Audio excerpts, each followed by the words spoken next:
में वाणिज्य बैंकका काम, कर्तव्य र अधिकार।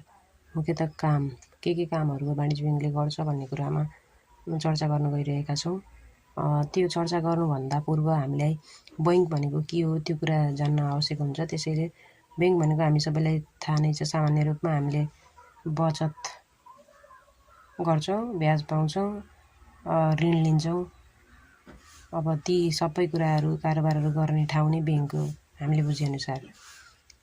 त्यस्तै गरी हामीले एउटा परिभाषामा लेख्नुपर्दा चाहिँ बैंक भनेको विभिन्न रूपमा छरिएर रहेका ससाना बचतलाई निक्षेपको रूपमा सङ्कलन गरी विभिन्न व्यक्ति तथा संस्थाहरूलाई कर्जा प्रवाह गर्ने अधिकार प्राप्त एउटा वित्तीय संस्था नै बैंक हो।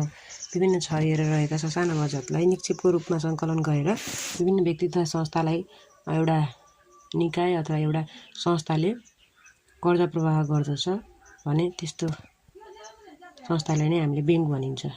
त्यस्तै गरी अब राष्ट्रिय वाणिज्य बैंकको बारेमा अलिकति चर्चा गरौँ। राष्ट्रिय वाणिज्य बैंक नेपालको सबैभन्दा ठुलो सरकारी स्वामित्वमा रहेको वाणिज्य बैंक हो। यो बैंकको स्थापना 2022 सालमा नेपाल सरकारद्वारा भएको थियो भने यसको मुख्य उद्देश्य वित्तीय सेवाहरू उपलब्ध गराई देशको आर्थिक विकासमा सहयोग पुर्याउनु हो। राष्ट्रिय वाणिज्य बैंकले बचत खाता, ऋण सेवा, विदेशी मुद्रा विनिमय र अन्य वित्तीय सेवाहरू प्रदान गर्दछ। वाणिज्य बैंकका विशेषताहरू के हुन् त त्यो पनि जानिराखौँ। वाणिज्य बैंक हुनलाई कम्तीमा पनि चुक्ता पुँजी 8 अर्ब भएको हुनुपर्दछ। ससाना रूपमा छरिएर रहेको बचतलाई निक्षेपको रूपमा स्वीकार गर्नुपर्दछ। कर्जा तथा सुविधाहरू प्रवाह गर्ने, साख सिर्जना गर्ने, विदेशी मुद्रा सटै गर्ने, यस्ता चाहिँ यसका विशेषताहरू रहेका छन्। अब वाणिज्य बैंकका मूलभूत कार्यहरू के कामहरू वाणिज्य बैंकले गर्दछ। मुख्यतः 6-7वटा कामहरू यहाँ वाणिज्य बैंकले गर्दछ। त्यो मुख्य कामहरू के हुन् त सरसर्ती एक-एकवटा पोइन्ट गरेर लेखौँ है त। 1 नम्बर निक्षेप स्वीकार गर्नु, एक्सेप्टिङ डिपोजिट भन्छ है त। अनि दोस्रो भनेको ऋण प्रदान गर्नु, ग्रान्टिङ लोन्स। तेस्रो भनेको रकम स्थानान्तरण गर्नु, मनी ट्रान्सफर गर्नु, एजेन्टको रूपमा काम गर्नु, वर्क एज एजेन्ट। 5 नम्बर विदेशी विनिमय, फरेन एक्सचेन्ज। 6 नम्बर प्रतिपत्र सम्बन्धी कार्य गर्नु। एन्ड लास्ट वान मध्यस्थकर्ताको कार्य गर्नु। अब यो एक-एकवटालाई सर र दिमागले भ्याउने गरी टिप्ने गरी छोटोमा भनिदिउँ है। निक्षेप स्वीकार गर्नु। निक्षेप स्वीकार गर्नु भनेको हामीले बचत गरिन्छ अथवा हामीले बचत गरिन्छ त्यसलाई चाहिँ के गर्छ डिपोजिट गरिन्छ नि त। हामीले डिपोजिट गरेको पैसा चाहिँ बैंकले लिने गर्दछ, त्यसले एक्सेप्ट गर्ने गर्दछ। त्यसलाई नै हामीले निक्षेप स्वीकार भनिन्छ। अब त्यसले हाम्रो पैसालाई एक्सेप्ट गर्छ र चाहिँ एउटा उचित क्षेत्रमा लगानी गरेर त्यहाँबाट चाहिँ नाफा आर्जन गर्ने गर्दछ। अब ऋण प्रदान गर्नु। अब हामीले पैसा राखिन्छ कहिलेकाहीँ, अब संस्था अथवा हामी आफैले पैसा पनि राखिन्छ, कहिलेकाहीँ हामी आफैलाई पैसा चाहिन्छ र त्यस्तो बेलामा ऋण पनि के गर्दछ वाणिज्य बैंकले प्रदान गर्दछ। रकम स्थानान्तरण भनेको एक ठाउँबाट अर्को ठाउँमा पैसा पठाउने कामलाई रकम स्थानान्तरण भनिन्छ, मनी ट्रान्सफर भनिन्छ। एक ठाउँबाट अर्को ठाउँमा सहजैसँग मनी ट्रान्सफर गर्ने काम पनि राष्ट्रिय वाणिज्य बैंकले गर्ने गरेको छ।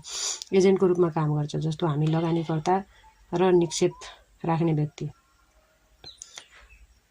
र लगानीकर्ता बिचको एउटा सम्बन्ध, एउटा ब्रिजको रूपमा, वर्क एज अ ब्रिजको रूपमा काम गर्नु। एजेन्टको रूपमा काम गर्छ, सहजकर्ता एउटा फेसिलिटेटरको रूपमा काम गर्छ। त्यही भएर यसलाई चाहिँ एउटा एजेन्टको रूपमा काम गर्छ भनेर बुझ्न सकिन्छ। फरेन एक्सचेन्ज, विभिन्न फरेन एक्सचेन्ज विदेशी विनिमयका मुद्राहरूका विभिन्न कारोबारहरू गर्ने भएकाले यसलाई के भनिन्छ त विदेशी विनिमय कारोबारहरूमा पनि गर्दछ भनेर यसको मूलभूत कार्यको रूपमा हामीले जोड्न सकिन्छ। लेटर अफ क्रेडिट भनेको प्रतिपत्र, एउटा ग्यारेन्टी। प्रतिपत्र भनेको एउटा ग्यारेन्टी पत्र। कुनै पनि सामान फरेन, मुख्यतः अब देश विदेशमा सामानहरू ओसार पुसार गर्दाखेरि एउटा ग्यारेन्टीको रूपमा काम गर्दछ त्यो प्रतिपत्र भन्ने। ती प्रतिपत्रको कामहरू पनि केले गर्दछ त राष्ट्रिय वाणिज्य बैंकले गर्दछ। यो यसको मूलभूत कार्यमा पर्दछ। र अन्त्यमा वर्क एज एजेन्ट, जस्तै इन्टरमिडिएटर भन्छ, मध्यस्थकर्ताको कार्य, मध्यस्थकर्ता बिचमा एजेन्ट भएर काम गर्दछ। त्यो हामीले यसरी बुझ्न सकिन्छ सर्टकटमा। अब यी सबै भए हाम्रा वाणिज्य बैंकका कामहरू, कार्यहरू। यिनै नै हुन्। के रहेछ त एकदम सजिलो।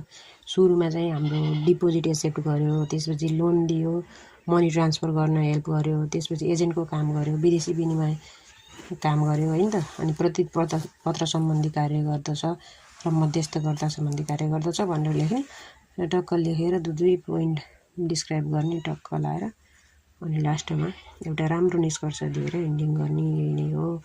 केही यसमा पनि केही अब तपाईँहरूले नबुझेको केही छ भने सोध्न सक्नुहुन्छ। हस्, धन्यवाद।